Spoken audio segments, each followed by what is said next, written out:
Question for each of the five witnesses. In your judgment, are voter ID laws racist? Professor Tolson.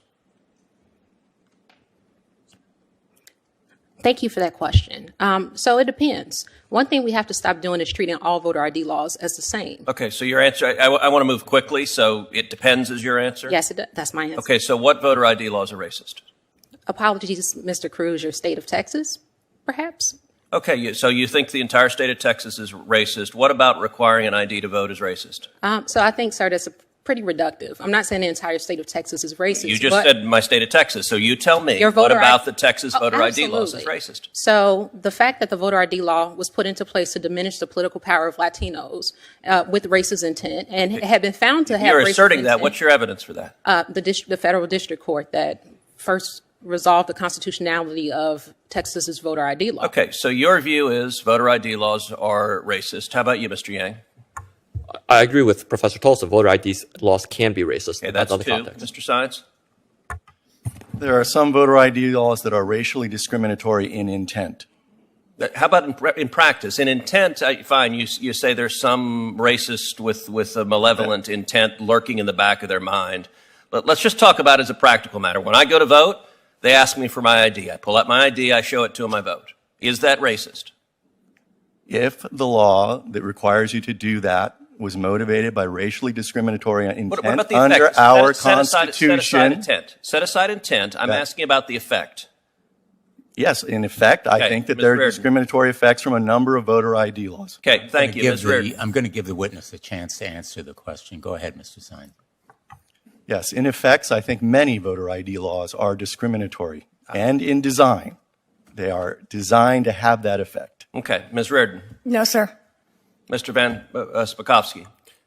No, particularly because every single state that has passed an ID law has put in a provision to provide a free ID to anyone who doesn't have one. The turnout numbers show it has no effect, and I would remind everyone that the current version of the Texas voter ID law for in-person voting, the Obama administration agreed in court, in a court filing, that they were satisfied with it and that it was not discriminatory.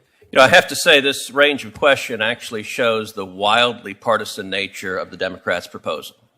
The record should reflect all three of the Democratic witnesses invited by the chairman maintained to this committee that voter ID laws can be, in many instances, in most instances, I think of the various ways they formulated, are racist. So let me tell you who disagrees with that. 35 states across the country disagree with that because 35 states have voter ID laws in effect. But not just 35 states. 81% of voters in America disagree with the radical views proposed by the Democrats and the Democratic witnesses. Not just 81% of Americans. 77% of black voters in America support voter ID laws. 78% of Hispanic voters in America support voter ID laws. Maldev should think about that.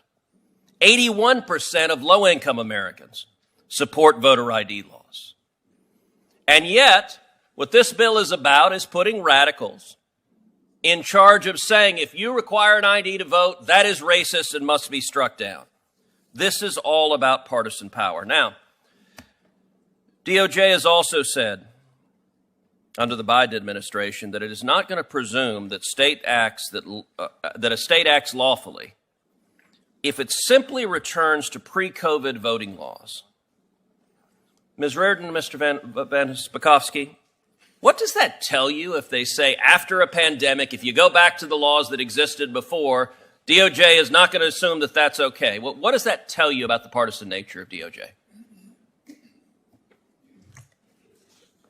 By issuing the guidance that they did, it says to me that what they would like to do is make permanent the emergency procedures that were instituted by many states through litigation by the DNC throughout the country prior to the 2020 election. And they would like those to be permanent.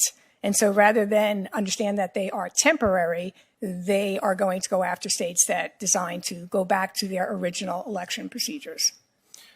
Well, and I think they also think Democrats did well under those emergency procedures, and so keeping those emergency procedures in place will predictably benefit Democrats. You know, I would note, In addition to disagreeing with the vast majority of the American people, the Democratic witnesses and the Democrats here also disagree with the United States Supreme Court. When I was the Solicitor General of Texas, I represented a coalition of states defending Indiana's voter ID law.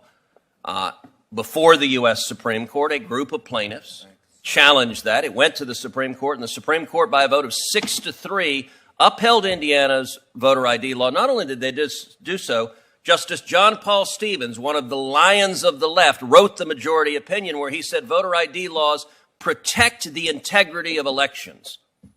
And yet, sadly, too many Democrats today don't want to protect the integrity of elections.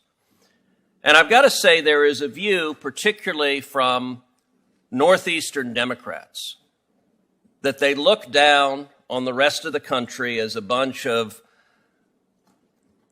bigots and overalls, their Southern cousins who are too oafish to be as enlightened as they are. And I have to say there's an incredible hypocrisy in that states like Georgia and Mississippi have a higher black voter registration rate than states like Connecticut, the chairman's home state.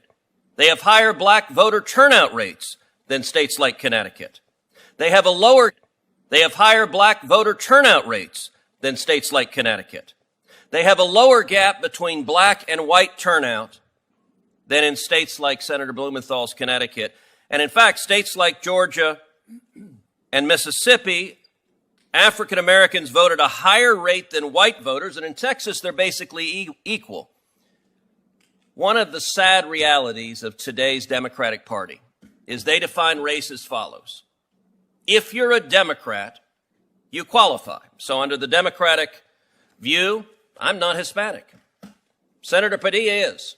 If you're a Democrat, you're an Hispanic. My abuelo and abuela would be very surprised to discover I wasn't Hispanic. But that's how Democrat views it.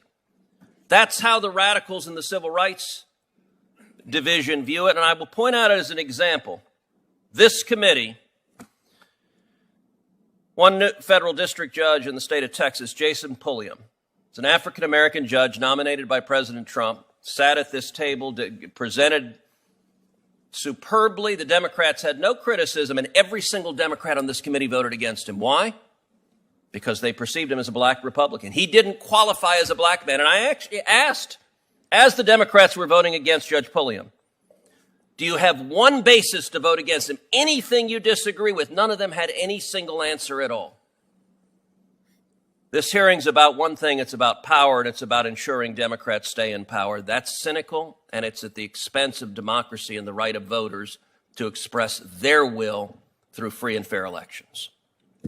I'm going to ask my questions now and just begin by saying this hearing has nothing to do with any geographic discrimination, any idea that one